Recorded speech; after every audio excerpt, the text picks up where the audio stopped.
Bueno, pues muy buenas tardes y bienvenidos a esta nueva sesión de nuestro ciclo genérico de las veladas de San Petersburgo, bajo el título bajo el cual agrupamos todas las actividades de palabra, por así decirlo, que vamos planteando y que si siempre son y van a ser sobre temas rusos. Intentamos que siempre que se pueda sean de temas de relaciones entre Rusia y España.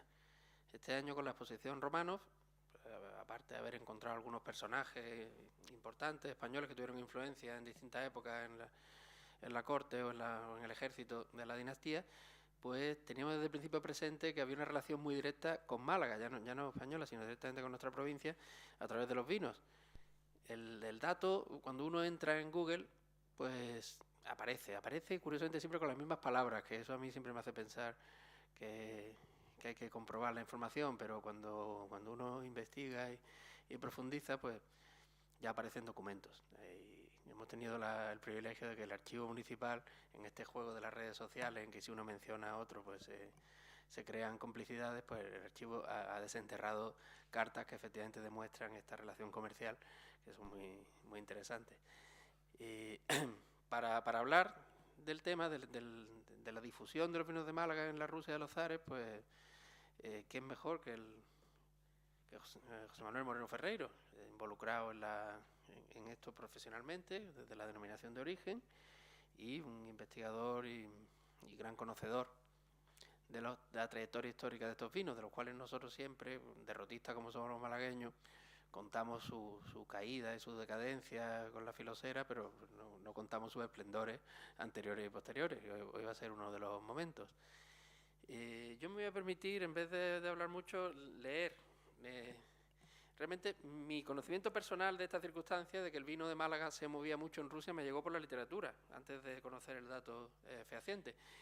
Y en muchas novelas del siglo XIX aparecen los personajes tomando vinos de Málaga, pero creo que en ningún relato con tanto protagonismo como en este pequeño novelita, digamos, El mal del ímpetu de Iván Goncharov, un gran satírico ruso, en la cual pues él satiriza a la entonces nueva moda de hacer ejercicio, entre una cosa extrañísima y escandalosa entre la nobleza acomodada de San Petersburgo, pues que de repente algunos miembros pues se dedican a salir al campo, a pasear, para escándalo del narrador, que cuenta por todos los males que le pueden venir a la gente por salir de su casa. Y entonces relata una excursión familiar de esta familia aquejada por el mal del ímpetu, en la cual pues con las prisas pues no han planificado bien el tema de los víveres, tienen una parada en una casita, en una isba en medio del campo, y empieza la tragedia. ¿Quién de ustedes, señores, ha traído algún entrante?, preguntó el patriarca. Por favor, que lo saque. Silencio. ¿Por qué nadie dice nada? Pues seguramente porque nadie ha traído ningún entrante, comenté, el narrador. Bueno, entonces habrá que empezar por el paté. Andrés, sírvelo. No hay paté, señora. Los niños tuvieron a bien acabárselo por el camino. Yo no le quitaba la vista de encima a Tiagelenko. Su cara se cubrió de una palidez sepulcral, me lanzó una mirada furibunda. Creo que usted, Nikon Gustinovich, traía jamón. Nada mejor. Ordene que lo sirvan. Se lo comieron los perros, los mismos que usted ahuyentó, balbuceó desconcertado Tiagelenko. ¿Pero qué dices, padrecito?, refunfuñó la abuela. Mucho antes de que aparecieran los perros yo te oí masticar. No, bueno, estaba comiendo las pasas que trajo usted. Bueno, no le demos más vuelta, que sirvan el caldo. Nadie ha traído caldo, señora. Eso significa que tendremos que comer a la fourchette, dijo el profesor. Amargo destino, señores, pasemos al segundo plato. ¿Quién ha traído el segundo plato y cuál? Yo no tengo nada, ni yo tampoco. Fueron diciendo una tras otra las 9 voces de los 9 excursionistas. Voy a saltar un poco. ¿Quién ha traído qué? Hablen, señores, dijo solemnemente con voz temblorosa María Alexandrovna. Comience, profesor. Yo tengo un pastel vienés y vino de Málaga, respondió el profesor. Segunda voz. Yo tengo bombones y vino de Málaga. Tercera. Yo tengo 2 melones, unos 20 albaricoques y vino de Málaga. Cuarta. Yo tengo crema chocolate y vino de Málaga. La quinta. Tengo sirope para el té, pasta de almendras y vino de Málaga. La abuela. Yo tengo pasas.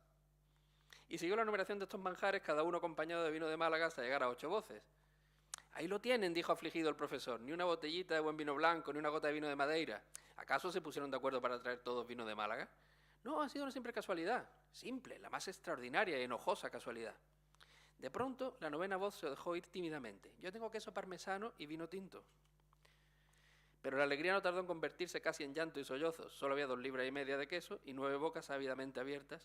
Tuvieron que cerrarse con desconsuelo y en algunas incluso rechinaron los dientes. Desdeñoso, Nikon Ustinovich apartó la tajada que le ofrecían y cayó en una insensibilidad letárgica. Qué difícil nos fue despedirnos de la esperanza, que ya teníamos casi en los dientes. Guardamos un triste silencio y con aire sombrío tomamos los postres acompañados de vino de Málaga. Cuando estábamos al final de esta extraordinaria merienda, llegó extenuado Alexei Petrovich sin gorra, sin guantes, como le sucedía siempre, con 2 niños y 3 gobios. «Comida, comida, por el amor de Dios y por todos los santos, comida». Pero ya para él solo quedaba vino de Málaga. Burla almibarada del azar a un apetito engañado, llevado hasta los límites más allá de los cuales comienzan los tormentos de un inconmensurable suplicio, el hambre. La comida terminó con una jarra de leche. Sin embargo, el vino de Málaga había hecho su efecto y todos se pusieron de buen humor. Zinaida Mikhailovna incluso alcanzó un estado de éxtasis extraordinario, se levantó de la mesa y comenzó a hacer crujir sus tiernos deditos mientras llevaba el compás con un pie y entonaba alegremente variaciones sobre la canción popular «Yo cuando era joven a un banquete asistí». Bueno, pues la naturalidad con que Concharé introduce en este episodio el vino de Málaga nos hace pensar que era seguramente el caldo que más se consumía en las mesas burguesas y aristocráticas de la Rusia de la época. Y con este buen sabor dulce del relato ruso, voy a dejar ya a José Manuel. Muchas gracias, Ignacio. ¿De qué año es el autor o la obra? 1838. 1838, muy bien. Bueno, evidentemente ya era una época en la que el vino de Málaga formaba parte de la realidad social rusa. Muchas gracias por venir a todos, gracias a Ignacio por hacerme y al Museo Ruso, a su director que está aquí con nosotros. Gracias por hacerme partícipe, hacerme conocer, estudiar primero y conocer un poco una historia totalmente desconocida para mí, que era la historia rusa, que está magníficamente, el que no haya venido a la exposición se lo recomiendo porque está magníficamente desarrollada y explicada en esta exposición de los romanos, ¿no? Tengo que anticipar que no soy historiador, que no soy filólogo, tampoco fotógrafo, como se podrá comprobar en las fotografías que he hecho en la exposición. Pero puedo asegurar que todo lo que he hecho lo he hecho con el mayor de los cariños, y espero que se me perdone aquellas palabras que no diga bien por ser nombres rusos, o aquellas otras cuestiones que no tengan que ver con el vino, que es de lo que yo realmente entiendo un poquito. Quiero agradecer la presencia de bodegueros que están aquí conmigo, de todos mis amigos, compañeros, personas de la Carta Malacitana, amigos todos, gracias por venir y por estar, a mi familia que está aquí también, muchas gracias por estar aquí. Todos estamos de acuerdo en que la agraciada naturaleza de Málaga, que en realidad es mediterránea y fecunda, ha dado lugar a unos productos, a unos frutos que, elaborados de una forma determinada, han llevado el nombre de Málaga por todo el mundo. Entre ellos, no cabe duda que el vino destaca por derecho propio. El vino ha sido un emblema que nos ha representado, que nos hace sentirnos orgullosos de nuestra tierra, a pesar, incluso hoy en día, a pesar de lo que significa desde el punto de vista económico en relación a otros tiempos pasados, lo que hace ver que ha sido un producto muy importante para la ciudad y los pueblos de la provincia de Málaga durante muchos siglos. La economía de la vid y del vino en Málaga está vinculada a su población desde hace 3.000 años. Y partiendo del puerto, en determinadas épocas ha abierto caminos y rutas inimaginables en tiempos pretéritos. Este es el caso de Rusia. Antes de empezar a hablar de la materia sobre la que hoy me corresponde disertar, que empieza a partir del siglo XVII, he de decir que el vino de Málaga siempre ha sido un producto muy valorado por propios y ajenos. No hubo cultura que pasara por Málaga que no dejara de producirlo y de alabarlo. Los fenicios legaron numerosos vestigios que todavía hoy podemos contemplar en los numerosos yacimientos arqueológicos, en el Museo de Málaga, que reflejan la trascendencia económica que tuvo el vino en esa época. Guillén y Robles en su historia de Málaga y de su provincia, en el año 1874, decía que las colinas de Málaga se envolvían en el verde manto de los viñedos, que daban el dulce y aromático vino de Lauro. El vino de Lauro era, Plinio decía que había los vinos en la península, en Hispania, los más importantes eran los laetanos, los tarraconenses, los laurorenses, los de Lauro, por lo tanto, y los de las Islas Baleares. Los de Lauro, según los historiadores, eran vinos los vinos que procedían de la zona de las montañas que rodean a Málaga, los montes de Málaga, pero la situada al occidente de Málaga, es decir, los que procedían de Cártama, de Álora, de Alaurín. Este era el territorio en los que se suponen los historiadores que estaba el vino de Lauro. Por lo tanto, decía Guillén y Robles que se envolvían en el verde manto de los viñedos que daban el dulce y aromático vino de Lauro, paladeado por el sibarita romano entre las delicias de su mesa, o el licor producido por la planta que trajo de Italia Quinto Rufo Magoniano. Este era un procurador que lo que hizo era traer vides de la península itálica a la península ibérica, particularmente para implantarlas en la Bética, porque cuando llegaron los romanos aquí a Málaga, toda la zona de la Bética, se encontraron con que había unos vinos fenicios que no gustaban al paladar romano, y por eso este señor se le encargó expresamente que viniera a traer las variedades de uva de la península itálica. Y ese licor dice Guillén y Robles que era igual al preciado vino de Falerno, que era el más valorado de Italia, tan necesario en la mesa del gastrónomo antiguo. En el siglo XIII, Ibn al-Said, en su libro del perfume de las flores sobre las cualidades de la ciudad de Raya, es decir, de Málaga, dice sobre Málaga que a su padre le gustaba estar en ella, sobre todo en sus fiestas o cuando los malagueños salían a sus viñas, y que el vino de Málaga es famoso y de calidad extraordinaria. Se refería al vino de Málaga, el precioso, el lícito o el ilícito, el que todo el mundo conocía como Sharab al-Malaki.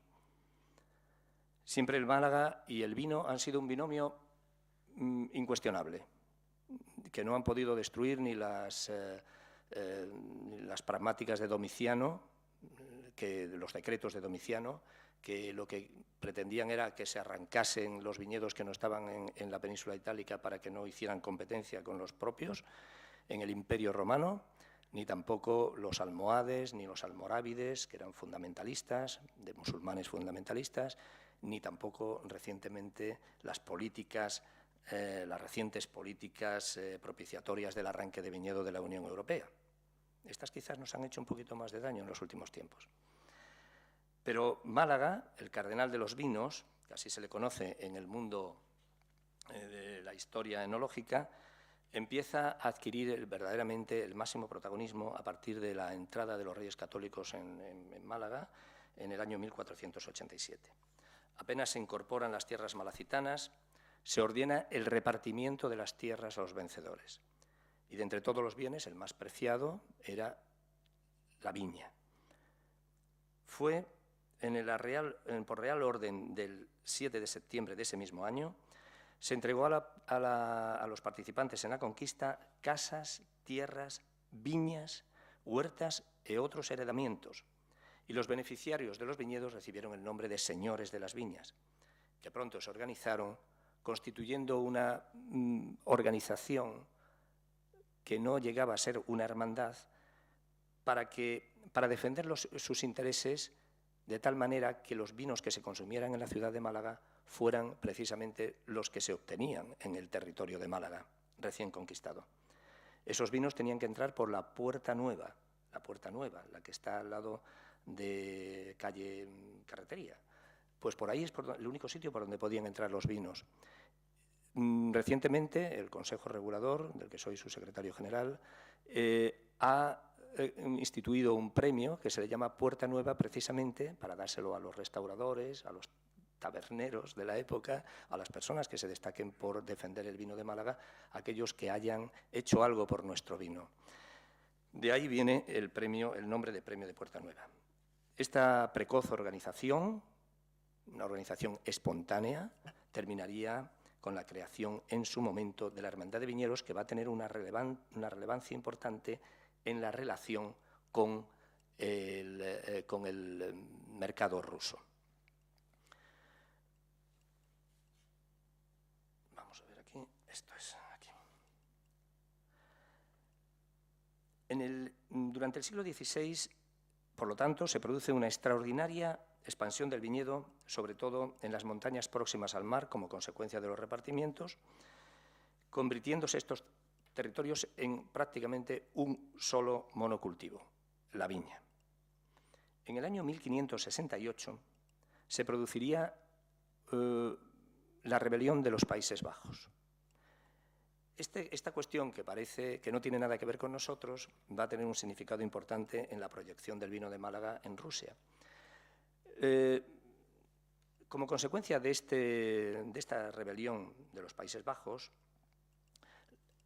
el comercio que estaba implantado entre los puertos del norte de España e Inglaterra y los propios Flandes, a los cuales se destinaban principalmente las lanas de Castilla, esos puertos se tuvieron que cerrar. Y entonces ese comercio se derivó al sur de España y particularmente Málaga el puerto de Málaga adquirió un protagonismo extraordinario en ese sentido, de manera que esas mercaderías se llevaban a las fábricas, a las textiles italianas. Y a su vez, los comerciantes del norte de Europa, principalmente de Alemania, de los propios Países Bajos e ingleses, se vinieron a Málaga. Cuestión esta, para hacer ese comercio, cuestión esta que favorecería extraordinariamente la futura relación de los vinos de Málaga con sus países de origen. Alemania, Holanda, todos estos países, ¿no? La propia Inglaterra, etc. En esa época, aquí tenemos otro paisaje malagueño de esta época, lógicamente, en esa época Rusia estaba inmersa en una inmensa crisis. Es lo que se llamó el periodo tumultuoso. Este es un cuadro muy bonito, que no está muy bien fotografiado, pero se titula El asedio del monasterio de la Trinidad y San Sergio de Vasili Vereshchagin, que en esa época, ese periodo tumultuoso se fundamenta principalmente en la caída o la desaparición de la dinastía Ruríkida. En este cuadro, Dimitri II el Falso está asediando este monasterio, no consigue hacerlo finalmente, pero se está recibiendo a los héroes de la defensa, porque todas las noches hacían incursiones para intentar a los asediantes mermar sus fuerzas. Este es un cuadro muy bonito que representa un poco esa fuerza histórica de aquel momento crucial para la historia de Rusia. La consecuencia de la desaparición de la dinastía Ruríkida daría acceso al trono a la dinastía Romanov, o Romanov, que decimos nosotros también, y particularmente su primer zar sería Mijaíl Romanov, que accedió al trono en el año 1613. Este es un cuadro de Nikolai Shustov. Por lo tanto, en el año 1613 apenas había entrado el siglo XVII. En esa época reinaba en España Felipe III y desde Málaga, desde luego, ya se había consolidado, además de tener ya unas plantaciones de viñedos enormes, ya se había consolidado de una forma sustanciada el negocio de los vinos con Flandes, con Inglaterra y con Alemania, y con Francia también, principalmente de la variedad Perosimen, una variedad de uva que daba nombre a un tipo de vino que en Inglaterra se llegó a llamar mountain wine.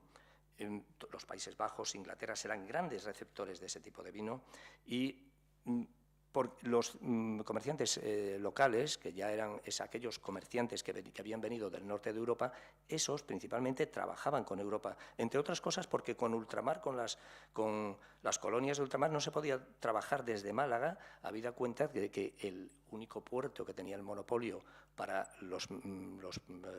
las colonias americanas era el de Sevilla.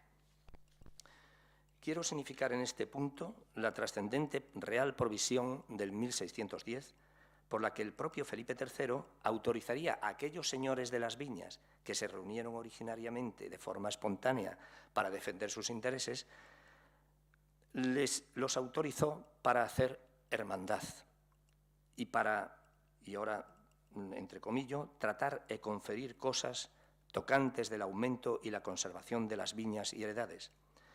Los viñedos solicitantes de esta provisión, inmediatamente, en el mismo año, el 15 de agosto, se reunirían en la iglesia de los mártires, la iglesia de los santos mártires, e iniciarían la elaboración de las ordenanzas que regirían esa hermandad. Es la génesis de lo que se llamaría la hermandad de cosecheros de viñas, es decir, la hermandad de viñeros, una hermandad que no era de carácter sacramental como hoy la conocemos, sino era una hermandad de carácter tampoco gremial, porque no era un gremio, habida cuenta que no podían pasar, no tenían que pasar de ser maestros, aprendices, etcétera, etcétera. No, esto es simplemente por el hecho de ser heredero de la viña, tenías el derecho a ser un señor de las viñas. Por lo tanto, estas ordenanzas, que elaboraron ellos mismos, recibieron la sanción real el 25 de octubre de 1616. Al acto de constitución se realizó en la iglesia conventual de la Merced, que estaba en la plaza de la Merced, hoy desaparecida. Por eso la hermandad de viñeros es mercedaria, por esa razón es mercedaria. Y esta organización marcaría un hito relevante, sin lugar a dudas, con la corte de los zares.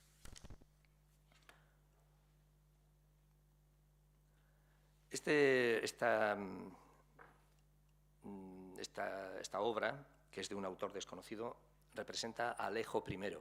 Alejo I es el hijo de Mijaíl, de Miguel Románov. Alejo I, los primeros pasos de la dinastía Románov en Rusia fueron muy convulsos, muy sujetos a conquistas, a reconquistas, a cismas eclesiásticos, a reunificaciones, guerras, revueltas, pero también a reformas legales y también a reformas sociales. Y este zar fue muy destacado en todas esas acciones. Moscú, todavía era Moscú, la capital rusa. Moscú era el centro neurálgico del poder y los intentos que hizo Mijaíl de acceder a el Báltico, al cual no podía acceder, no tenía acceso Rusia, y al Negro y al Mar Negro fueron fracasos. De tal manera que el poder se mantenía en Rusia y la aspiración de llegar al Báltico no se consiguió durante el periodo de este zar. Pero todo cambiaría con la llegada. Bueno, anteriormente se habían tenido batallas con Suecia que se habían perdido por parte de Rusia. Anteriormente, todo cambiaría con la llegada al poder del hijo menor de este zar anterior, de Alejo I, a partir del año 1682. Este cuadro, que es de la zarina Natalia Nikirinovna, con el zarevich Pedro, el día de su onomástica, de Vasily Deminov, representa al zarevich, al futuro zar, al niño pequeño vestido de azul, representa recibiendo los regalos de los boyardos y de los grupos sociales de Rusia. Pedro I terminaría siendo en el año 1721 emperador de toda Rusia y tuvo como objetivo principal el de occidentalizar las costumbres rusas, siendo una de sus aspiraciones principales conseguir que el imperio tuviese acceso al Báltico y al Mar Negro, de tal manera que tuvo sendas contiendas con Turquía y con Suecia, saliendo vencedor de ambas, lo que trajo como consecuencia que una derivación, o sea, una polarización, principalmente por los intereses que tenían de occidentalizar la cultura rusa hacia el occidente, particularmente hacia el mar Báltico. Esta es la batalla naval de Grengan, de Alexei, la obra es de Alexei Bogoliubov, o algo así, Bogoliubov, de 1720. Esta salida al Báltico propició un nuevo escenario para la entrada de nuevas mercaderías que ya estaban allí, porque las mercaderías, los países, esos países de los Países Bajos, Francia, bueno, además eran de una gran cultura comercial, ya desde la Liga Hanseática, eran verdaderos especialistas en el comercio, pues era un punto de entrada no solamente para las mercancías, sino además un punto de entrada estratégico para las ideas. Ese es el motivo por el cual Pedro I toma una decisión fundamental, que es el crear la ciudad de Petersburgo, de San Petersburgo, en el año 1703, el 27 de mayo de 1703. Esta es la fortaleza de San Pedro y San Pablo de Johann Meyer.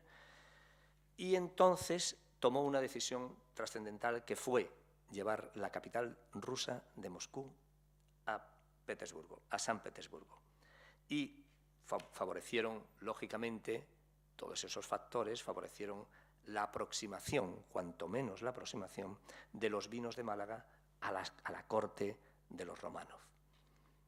Fue el gran renovador, Pedro fue el gran renovador de la vida social rusa, particularmente interesado en la occidentalización, por una parte, y en particular, dentro de ese concepto, particular la incorporación de la mujer a la vida social, porque estaba limitada, muy limitada la vida de la mujer. La exposición no hace prácticamente referencias al vino, pero sí hay una que ahora vamos a tratar, muy interesante, pero quiero hacer referencia a esta y a otra más que voy a poner a continuación.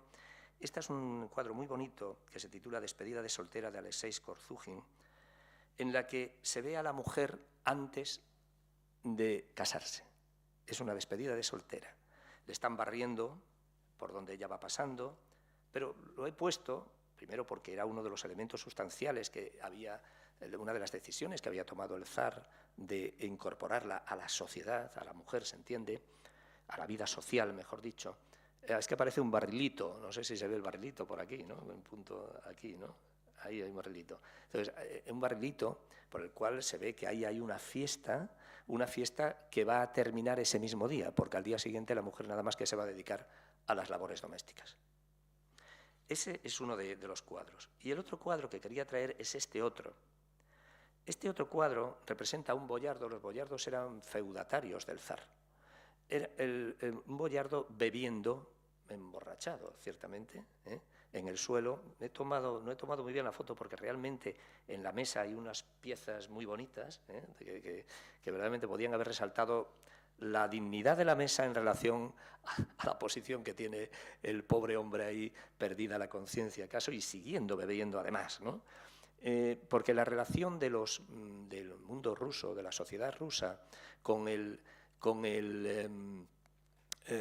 las bebidas fermentadas o las bebidas destiladas, realmente no tenían nada que ver, absolutamente nada que ver con la relación que tenían los países mediterráneos, los pueblos mediterráneos con esos productos, y ni por supuesto, ni muchísimo menos con el refinado rol que desempeñaba en las casas nobiliarias e imperiales europeas.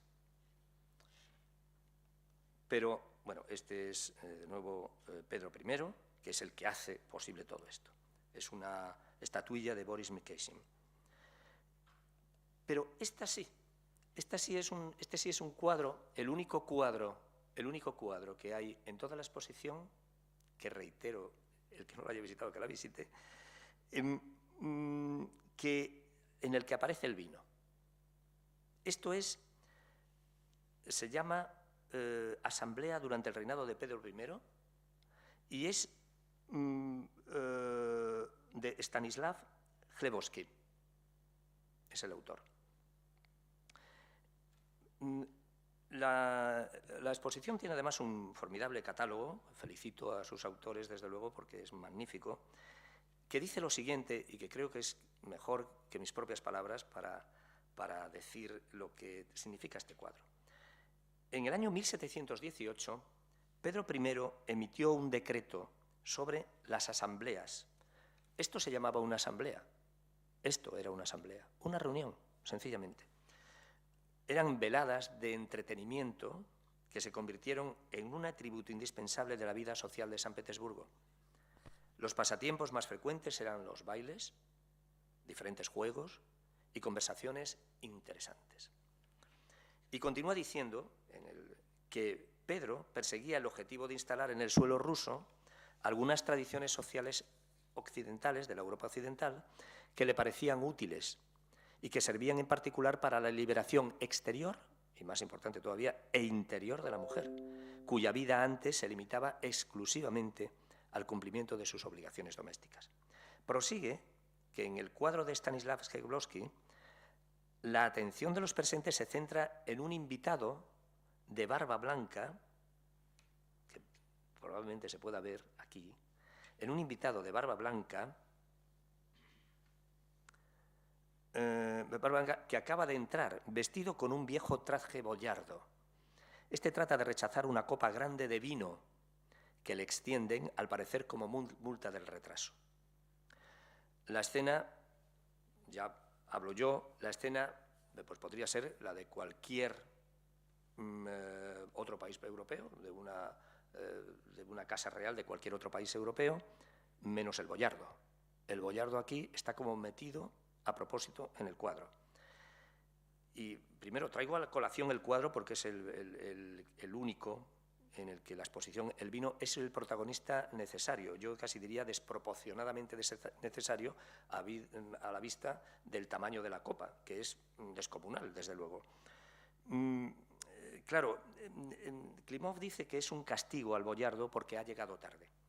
Yo, además de eso, lo veo como una magnificación de uno de los símbolos de la cultura y del refinamiento de las cortes occidentales, el vino. Y si no quieres caldo, 7 tazas. Y si no quieres decreto, pues decretazo. Este es el tema, cómo se resolvía allí, ¿no? Pedro I, ñaca, ñaca. Bien. Lo que está sucediendo en el cuadro es magnífico en cuanto socialmente hablando, porque demuestra la improcedencia casi de que este señor esté ahí metido en el cuadro. Se le ve también la ropa, que es totalmente diferente a los de los demás. Es la Rusia antigua en contraste con la nueva Rusia, la que espera tener Pedro I. Él a lo mejor lo ve como un castigo, el beber vino, pero los demás se están burlando de él porque los demás ven al vino como un producto único, exótico y un producto de prestigio. Esta es la diferencia que ahora la podemos ver incluso más cerca, ¿eh? Ahí tenemos cómo se están burlando o cómo están diciendo, fíjate tú, este hombre, menudo jueguecito le hemos puesto, y le hemos puesto una copa de un tamaño pues descomunal, ¿no? A lo cual él amablemente rechaza. Es un hombre mayor. Probablemente alguno de por aquí también lo sea, pero estaba afeitado, con una peluca, en fin, como estaban nuestros antepasados, ¿no? Así. Muy bien. Ese vino, desde luego, ¿qué vino podría haber ahí? Pues cualquiera de los que estaban en los mercados de Rusia, cualquiera. Ya hemos estado escuchando antes a Ignacio.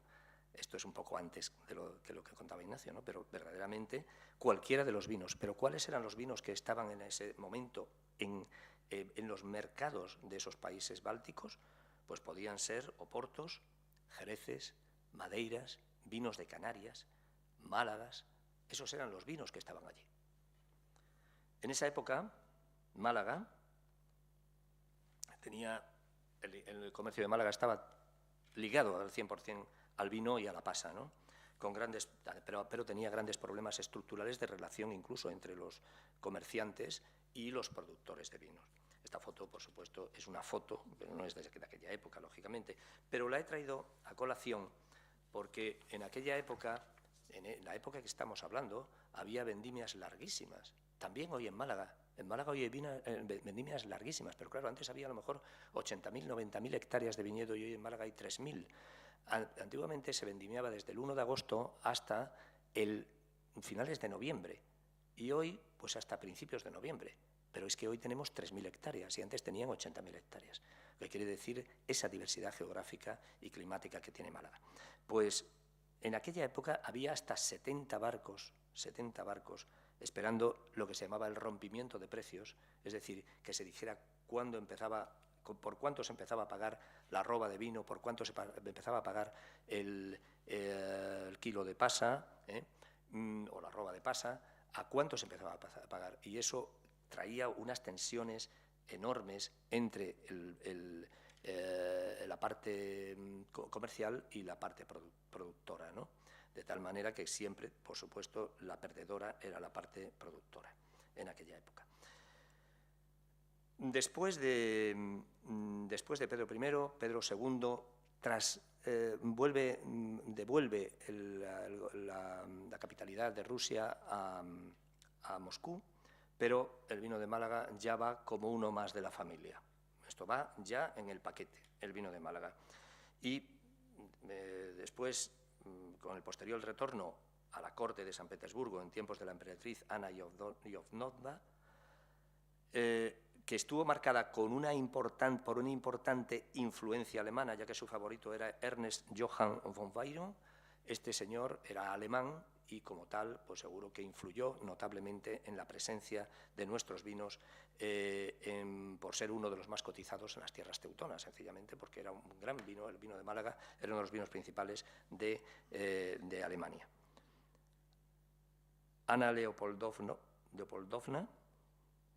que aquí tenemos un cuadro de Luis Caravac. Isabel Petrovna, aquí la tenemos en otro cuadro, en el centro de un árbol genealógico. Aquí otra vez la misma Petrovna. Piotr Fyodorovich dieron paso a Sofía Federica Augusta von Anhalt-Zerbst, una alemana que terminaría siendo Catalina II la Grande, y que fue zarina desde el año 1762 hasta el año 1796. Y es la que me ha dado pie para aceptar el poder hablar sobre este tema, porque realmente todo lo que he dicho hasta ahora me lo he tenido que buscar, me lo he tenido que aprender, porque realmente la anécdota que conocía era esta, ¿no? En efecto, en la corte de la zarina Catalina realmente era un hecho cierto que se consumía vino de Málaga, porque Rusia ya era uno de los grandes mercados para nuestros vinos. En esa época, en el siglo XVIII, Málaga se había consolidado, como digo, en los mercados europeos. Ahí tenemos otro cuadro de la zarina. Esta es la visita, viaja por su estado, también de un desconocido, de Catalina II. Y en esa época, como digo, el vino de Málaga se había consolidado en los mercados europeos y ya tenía un gran prestigio. Y a partir de esa segunda mitad de este siglo, coincidiendo precisamente con el reinado de Catalina II, se propiciaron una serie de decretos para favorecer el libre comercio. Y Málaga estaba en plena ebullición administrativa. Se crearon instituciones para solventar los problemas de Málaga, Acueducto San Telmo, la Sociedad Económica Amigos del País fue la última en crearse. Realmente esto era el Montepío de Viñeros para socorro de cosecheros. Es el edificio más antiguo de la Plaza de la Constitución de Málaga, en el que, si alguien se fija en el blasón que está en el pórtico del edificio, podrá leer eso, cosechero de viñeros, Real Hermandad de Montepío de Cosecheros y Viñeros del Obispado de Málaga, en el que tenían un lema que es ayuda al diligente, niega al perezoso. Ese era el lema. De tal manera que lo que hacían en este Montepío era ayudar a aquellos pequeños agricultores que no tenían capacidad de negociar con los grandes comerciantes. Ese edificio hoy es la Sociedad Económica Amigos del País. Además de todas estas cosas que pasaban en Málaga, propiciadas particularmente por este señor, José de Gálvez, quien además, con la liberación del comercio con América, cuando se le quitó el monopolio, digamos, al puerto de Sevilla, el monopolio del comercio con América, él creó el Consulado Marítimo y Terrestre de Málaga, la Compañía de Navieros, la Compañía de Caracas, o favoreció fue por iniciativa suya, y posteriormente refundidas en la Compañía Marítima de Málaga. De manera que él fue un prócer en el mejoramiento de toda la organización administrativa de Málaga, sin lugar a dudas. Otro hecho relevante que favoreció el comercio con América fue la regularización plena de los mercados con Rusia en el año 1774. Pero a medida que los vinos de Málaga iban adquiriendo más prestigio, surgieron otros problemas que perjudicarían enormemente la economía del vino en Málaga, y particularmente uno que fue la imitación y el fraude.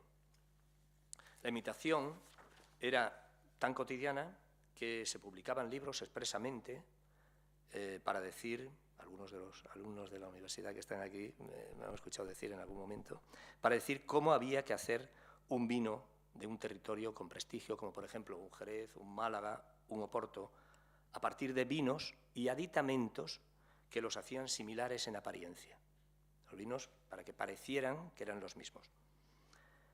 Me permito hacer este recordatorio porque precisamente esta circunstancia, la elaboración de esos vinos facticios, es la que dio lugar a la anécdota más jugosa. Hoy es una anécdota, pero en aquel momento fue una cosa muy importante para nuestra economía, en relación a los vinos de Málaga con la corte de los Románov. Pues como consecuencia de esa imitación de vinos, este es el libro, que es un facsímil, como consecuencia de la imitación de los vinos malagueños, la Hermandad de Viñeros encargó a Cecilio García de la Leña, que era un presbítero sobrino de Cristóbal Medina Conde, que estaba un poco proscrito, en la redacción de una obra que acreditase, que dijese que los vinos de Málaga, cómo tienen que ser los vinos de Málaga, cuáles son los auténticos vinos de Málaga.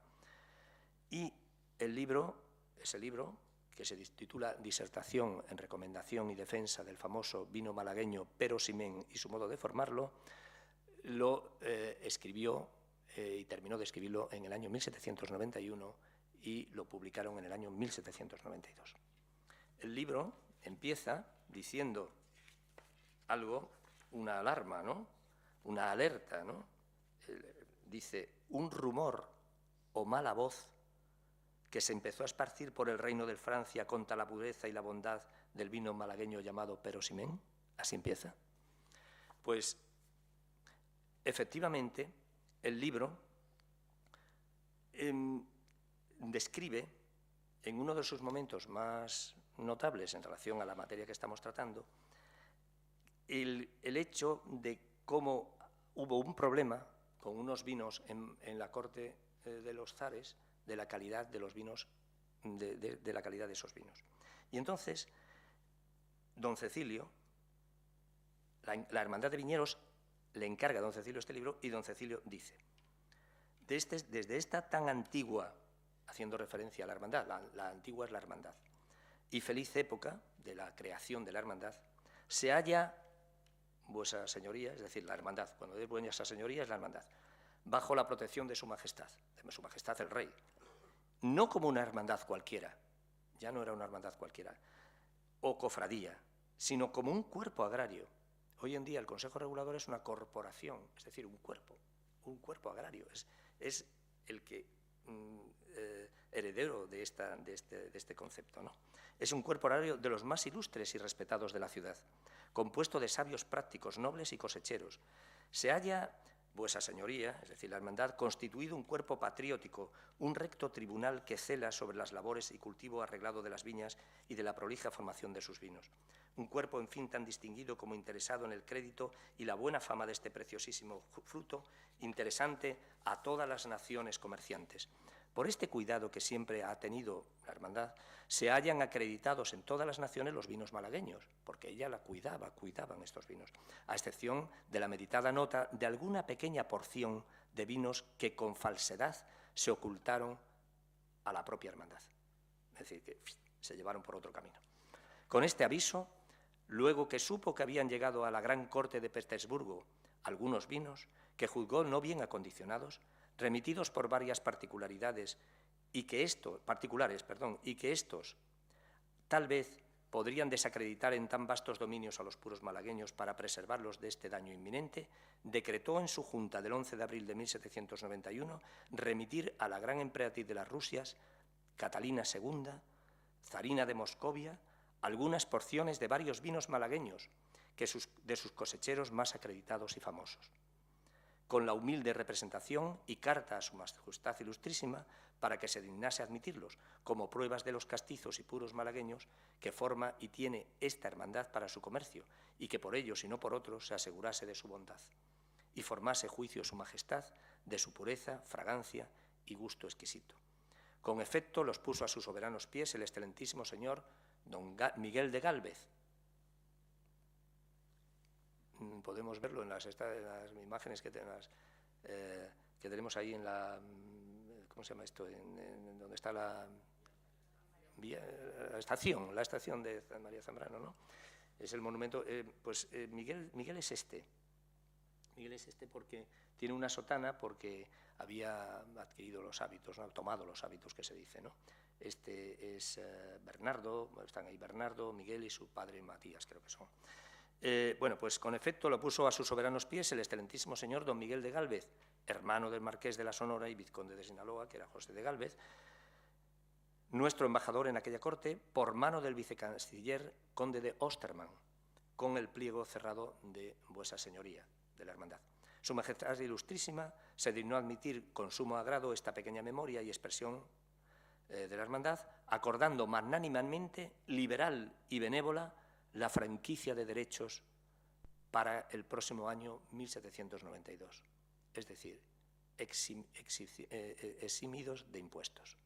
Los vinos de Málaga estaban eximidos de impuestos, o estuvieron eximidos de impuestos en el año 1792, a todo vino que llegase a su imperio en pabellón nacional, perteneciente y por cuenta de la hermandad, mandando responderle por mano del ministro conde de Osterman. Esta carta gratulatoria, la de nuestro citado embajador en aquella corte, ya estoy terminando con esto, son las pruebas más singulares, honoríficas, de la estimación que ha merecido a la soberana emperatriz de las Rusias, nuestra protectora del comercio de los frutos de la hermandad. Habían sido, en realidad, 48 cajas de vinos de los bodegueros más acreditados. Esto es lo que se le mandó, además lo dice en el libro, ¿no? Pero ¿cómo era aquel vino? ¿Qué vino era aquel? ¿Cómo era el vino que se ponía a los pies de su majestad, ¿no? De la zarina? Pues en aquella época, el vino por excelencia era el Pedro Jiménez, el Pero Ximén.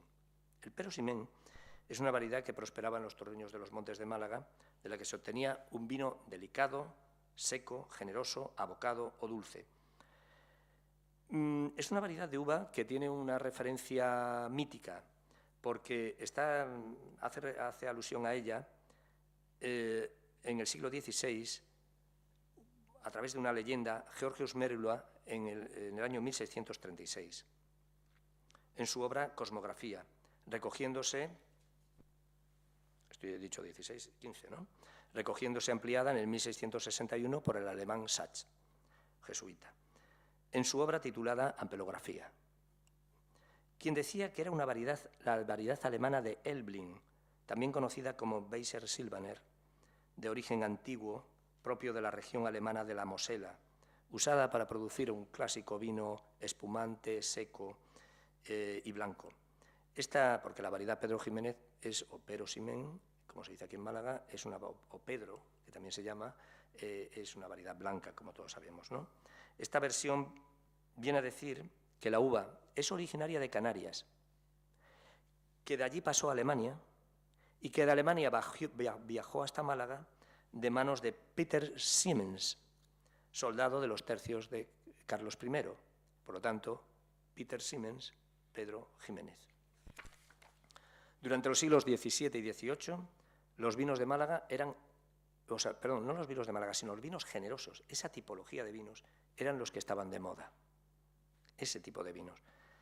Y por lo tanto, los malagueños estaban de moda.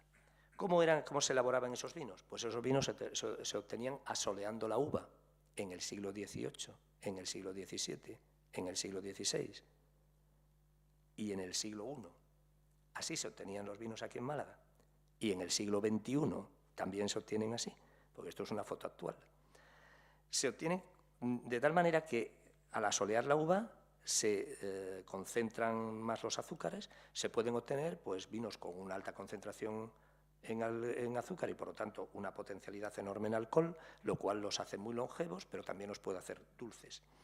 Después se dejaban madurar en las botas con sus lías, es decir, con sus levaduras o sin ellas, muertas, las levaduras muertas o sin ellas, y después hacían trasiegos hasta que el vino adquiría su perfecta calidad. Así dice Cecilio García de la Leña, quien además dice que esta la consiguen, la calidad, sin más condimento, mezcla ni adobo alguno de aguardiente, que no es necesario. Es decir, en aquella época, la lucha de Cecilio García de la Leña con este libro era demostrar que los vinos de Málaga no necesitaban aguardientes, es decir, alcohol vínico, para poder sobrevivir, porque tenían tanta azúcar y tanto potencial de alcohol que podían hacer largos viajes. Pero esa batalla se fue perdiendo progresivamente, de tal manera que en el siglo XX se llegó a entender que un vino de Málaga no podía hacerse sin adición de alcohol. Hasta así, fue tal la fuerza que adquirieron los vinos que se les añadía alcohol, que los vinos de Málaga necesitaban siempre añadírseles alcohol. Hoy en día no. Todos sabemos que nuestros vinos Málaga, de los tradicionales, se pueden elaborar de ambas maneras, adición de alcohol, que son los vinos fortificados, y sin adición de alcohol. Ya de esta suerte se obtiene con el tiempo, agente principal del vino castizo, el tiempo, un Pero Ximén de lo más generoso, fragante, abocado, es decir, ni dulce ni seco, sino todo lo contrario, suave, de buen cuerpo y gusto. Este es el Pero Ximén tan celebrado y codiciado de las naciones todas. ¿Este era el único vino que había en Málaga? Este era el vino seguro que estaba allí. Pero ¿esta era la única variedad que había? Pues no, había muchas variedades.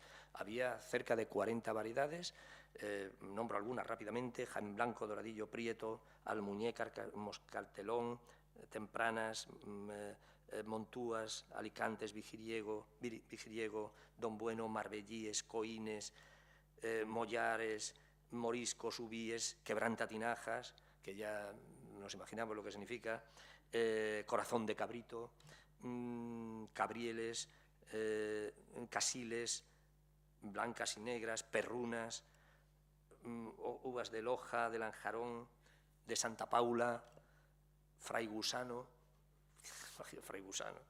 Teta de Negra, esta es una variedad muy antigua, Teta de Vaca, es una variedad antiquísima de la época de los romanos, Torojíes, Lairenes, Cruaznos, Verdejas y Corintos. Fijaros la cantidad de variedades que había en Málaga, pero era tal la fuerza que tenía la Pedro Ximénez para la elaboración de vinos que todas las demás estaban supeditadas a su excelencia.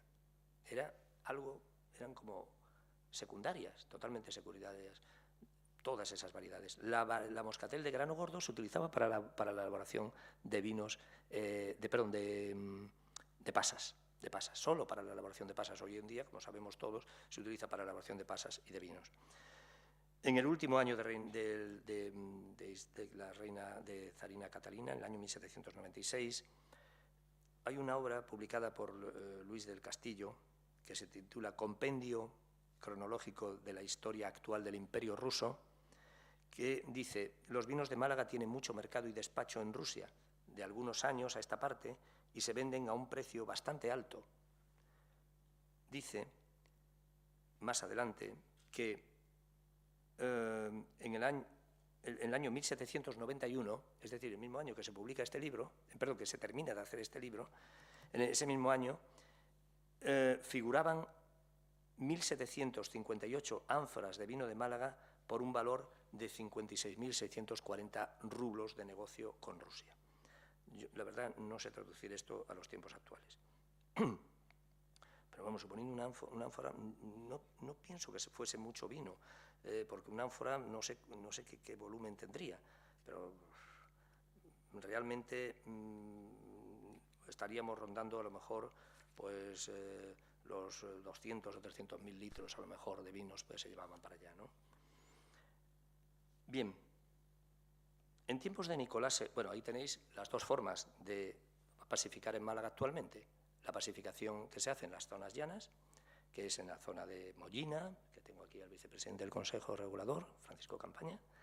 Muchas gracias por venir, Paco. Y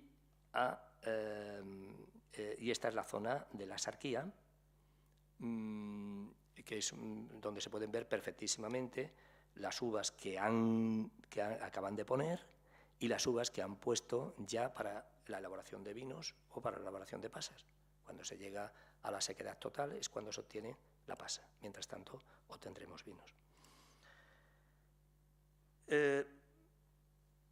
Terminado digamos, la emperatriz, ya muerta la emperatriz,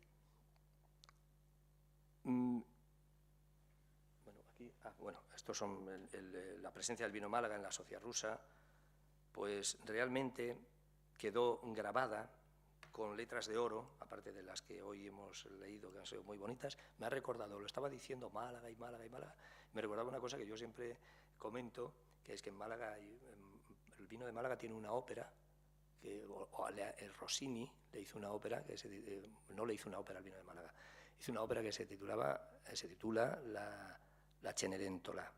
En la Cenerentola hay una de las arias más bonitas, repite el nombre de Málaga por lo menos 10 veces. Por lo menos 10 veces.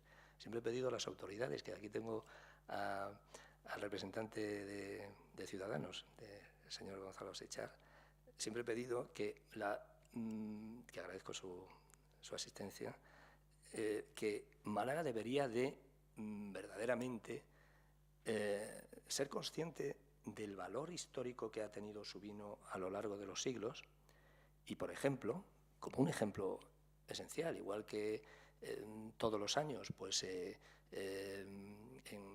Viena hay un concierto anual.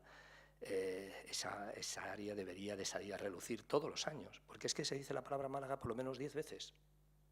Es un área muy bonita que deberíamos de tenerlas presentes todos los malagueños en nuestra memoria, porque dice mucho de lo que hemos sido y de lo que somos, porque somos capaces de mantener eso a estas alturas. Y eso verdaderamente tiene un significado y una profundidad tremenda, ¿no? Bueno, pues digo que el vino de Málaga en la sociedad rusa quedó grabada con letras de oro a través de uno de los más grandes autores, conspirador contra el zar, por formar parte del círculo liberal Petrasevsky, que no sé si lo digo bien, Petrasevsky, en tiempos de Nicolás I, que es este señor que está aquí, que es el emperador, es una obra de George Dow, y fue amnistiado por Alejandro II, ese conspirador, quien se había entronizado en el año 1855.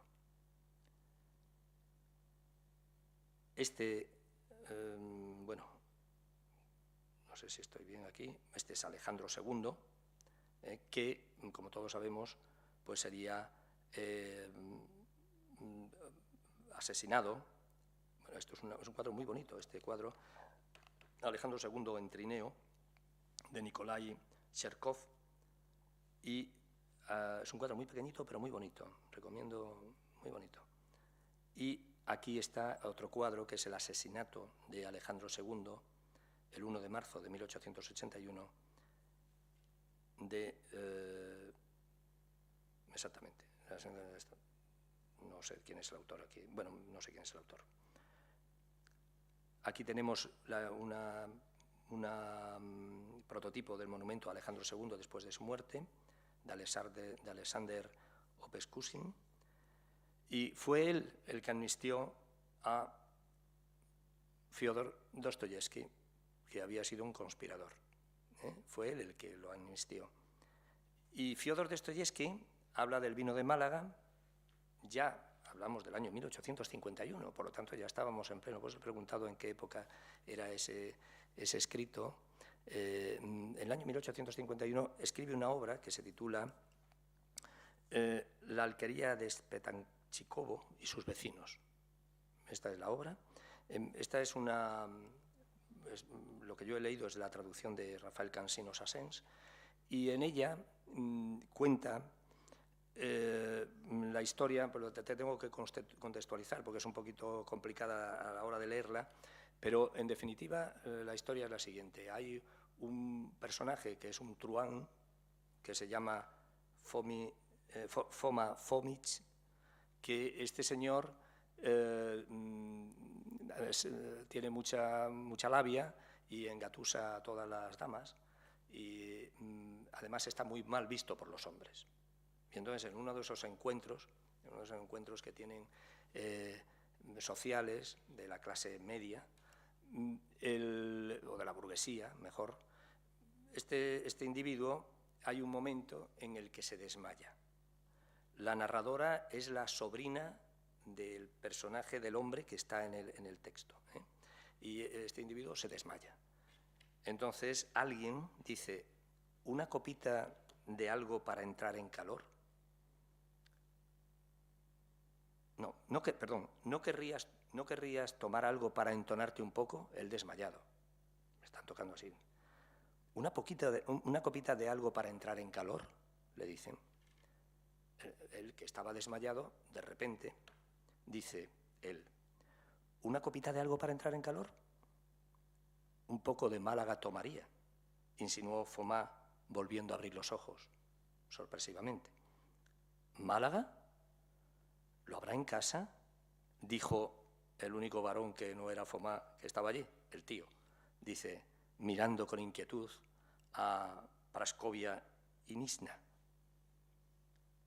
¿Cómo lo había de haberlo?, dice ella. 4 botellas intactas nos quedan todavía. E inmediatamente, haciendo sonar las llaves, corrió en busca del Málaga, seguida por los gritos de todas las señoras que rodeaban a Foma como moscas en torno a la miel, lo cual puso al señor Vasechev en el colmo del mal humor. Málaga sale pidiendo, dice, refunfuñó, ¿no? Quiere un vino que nadie bebe.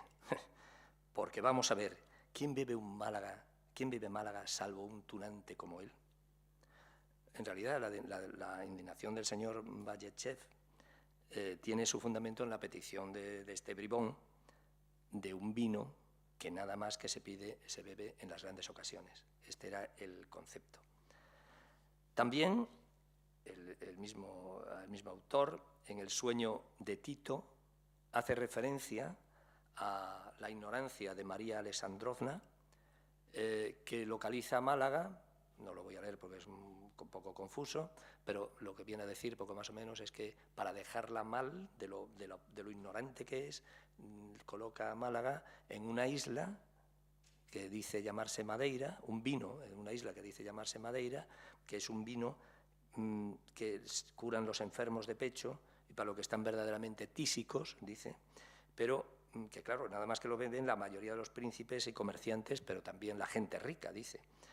Y dice que esa isla está situada en los arrayanes, en la Alhambra, con sus arrayanes y sus limoneros y todos esos españoles montados en sus mulos, dice.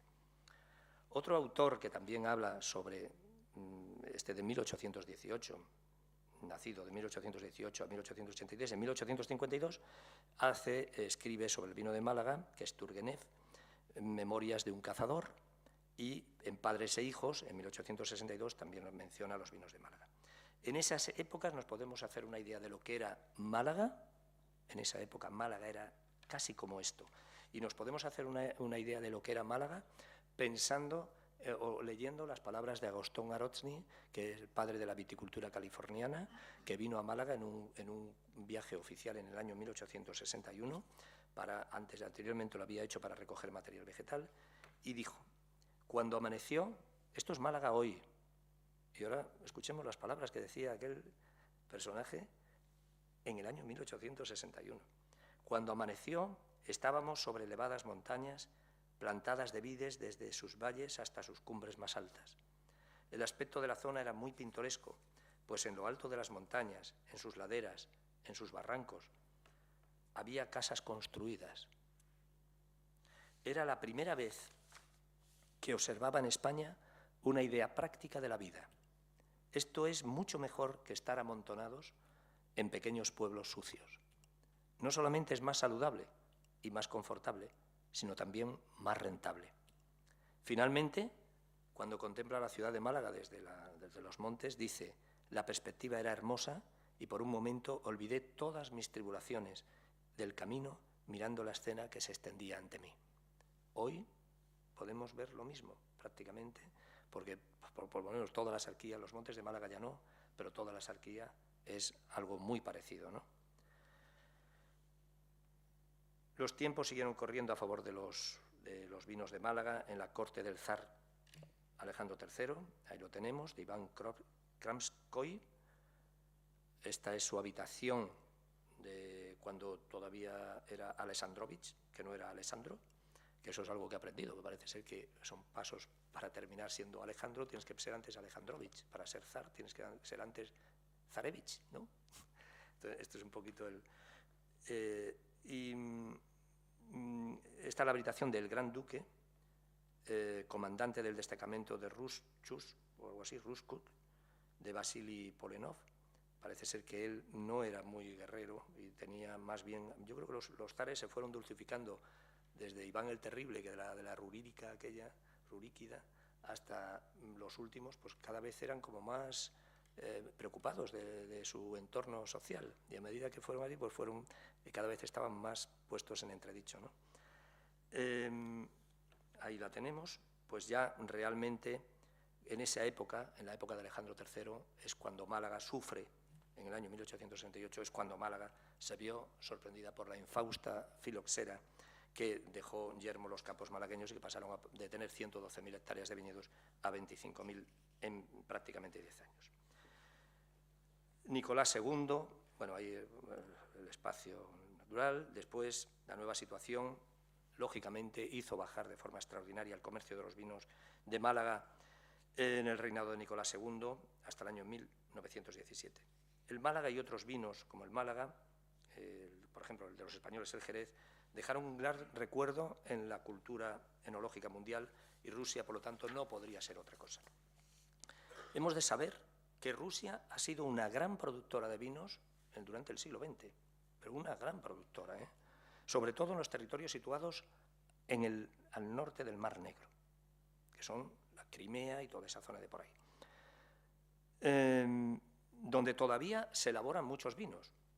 Los profesores Baluico, Petrov y Koleda dicen que para la elaboración de los vinos generosos y de postre, son profesores rusos, se emplean variedades de uva madura con alta concentración en azúcar, estamos recordando nuestros propios vinos, aptas para secarse y pacificarse en el proceso de posmaduración, de sobremaduración.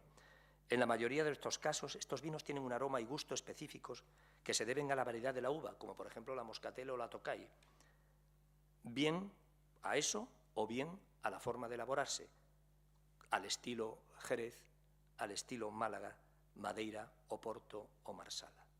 El otro día con los alumnos de la universidad estuvimos catando un vino, María, estuvimos catando un vino ruso, que yo no sabría pronunciar, pero que era un vino que se hace actualmente un Jerez fino. Un Jerez fino. También Málagas, Oportos, y no solamente en esos países, sino en otros. Málaga ha dejado, por ejemplo, en Estados Unidos, sabemos que existe el California Málaga Wine, En México hay tipo Málaga, en Canadá ha habido también el Canadian Málaga, en fin, todo eso que es algo con lo que se está luchando para intentar resolverlo. Hoy el mercado ruso, pues la verdad que necesitan muchos Migueles de Gálvez, esta es la realidad, dispuestos a entrar con nuestros extraordinarios Málagas de hoy, los clásicos y los modernos, desde luego, y nuestros asombrosos vinos de sierras de Málaga, blancos, tintos y rosados, en un mercado muy complejo, como lo es el ruso hoy, donde seguro que van a estar esperándonos zares y zarinas, ¿no?, dispuestos a consumir nuestros vinos y dejarse sorprender por la bondad de nuestros vinos y también por la emocionante historia que nos une. Muchas gracias.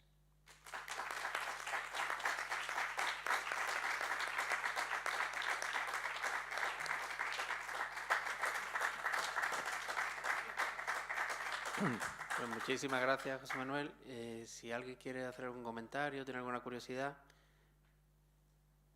tenemos Muy bien. micrófono para que... Yo sí quería comentar, me ha sorprendido muchísimo, porque claro, la anécdota tal como se lee buscando en Google sin mucha profundización parece que es una iniciativa galante casi del embajador. Sin embargo, aprendemos aquí que es una iniciativa comercial que lo que nos da... Lo que nos hace ver que es más interesante quizás que la propia anécdota es la potencia, la capacidad de influencia o la propia conciencia de poderío de esta industria malagueña. Es decir, oye, nos están copiando el producto, vamos nosotros a hacer lobby en unos términos muy, muy modernos y muy actuales, y son capaces de influir a muchos miles de kilómetros y con eficacia.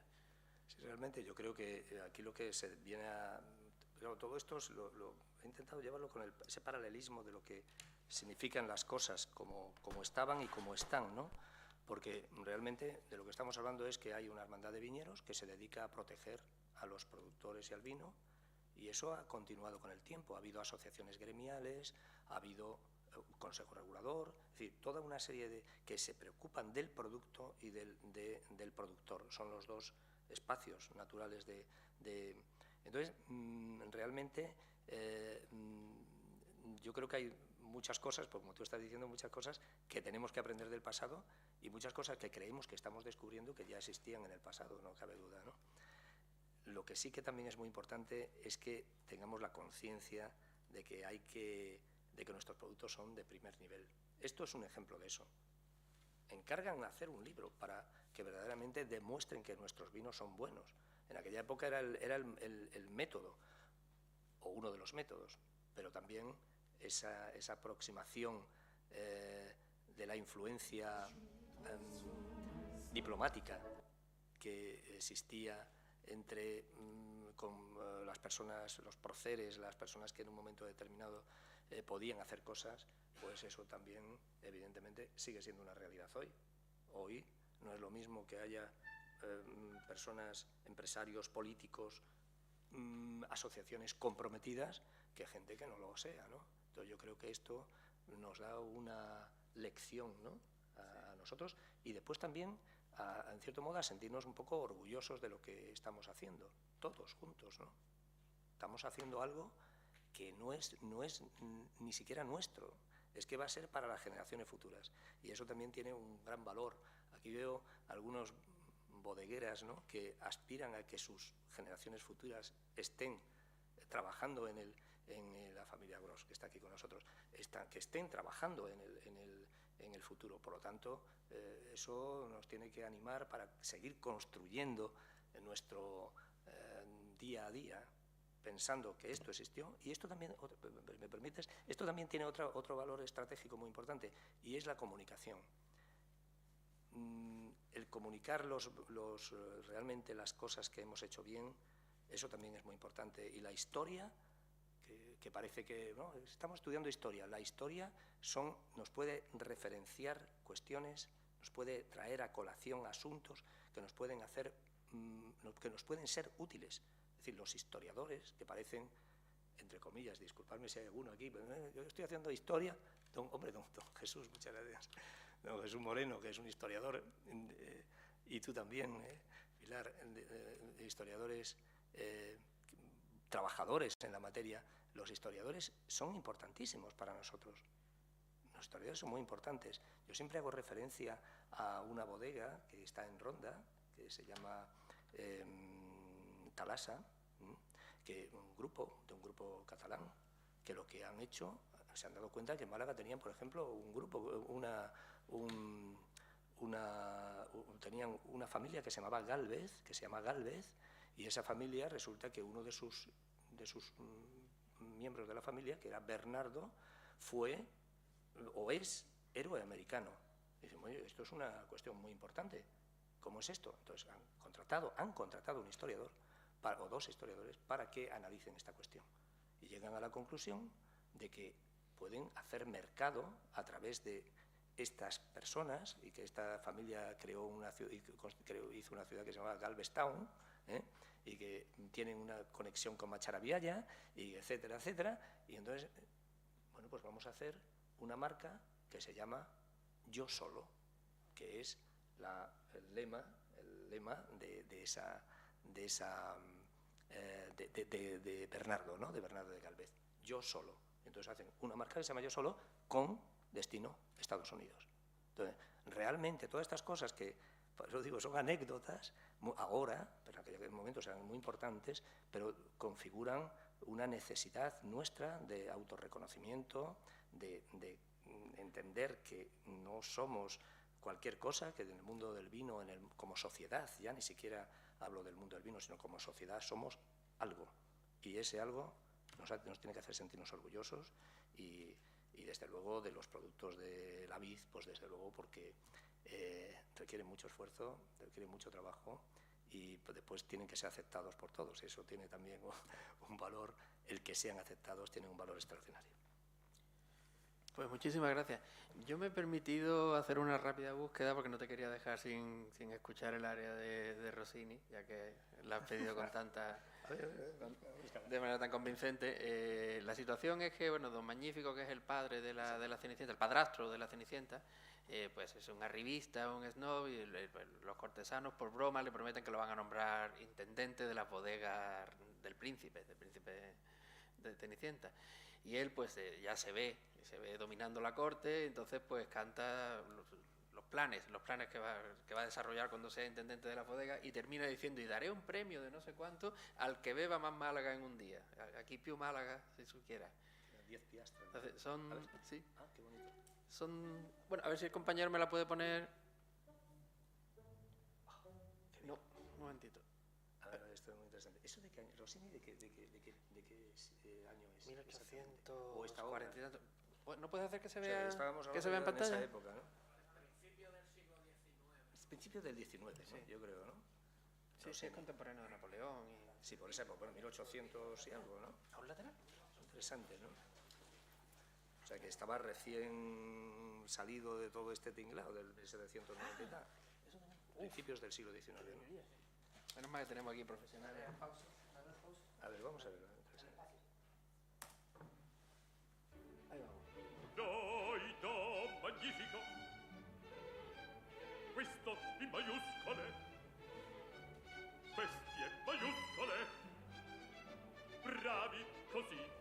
Noi do magnifico, duca e barone dell'anticissimo Montefiascone, gran intendente, gran presidente, con alti titoli, conventi eccetera, in plenitudine. Está dictando como una pragmática, etcétera, etcétera, todas las partes. Lo que dices que Riceva l'ordine, chi leggerà, di più ne mescere, per anni 15, nel vino amabile, d'acqua una gocciola, alias capietur, et strangulatur. Capietur, strangulatur, perché eccetera, launde eccetera, nell'onde eccetera, barone eccetera, perché eccetera, launde eccetera, nell'onde eccetera, barone eccetera.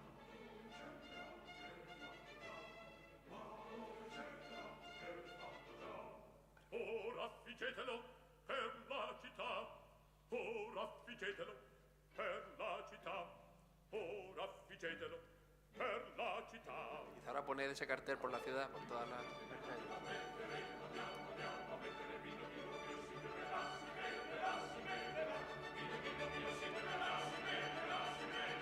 Premio bellissimo di Pezzaccia, anche più Malaga zippi, premio bellissimo di Pezzaccia, anche più Malaga zippi, anche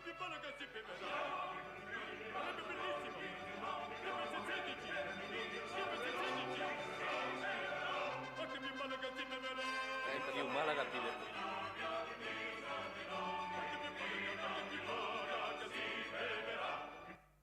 Ay. Bueno, ahí no, pero Se ha es que está cortado diciendo justo lo cuando que- tenía las a 8 che più repeticiones. Málaga- ¿cómo A se- chi più Málaga, premio bellissimo di Piastre 16, a chi più Málaga, Aquí più Málaga. si succhierà, se Se beberá.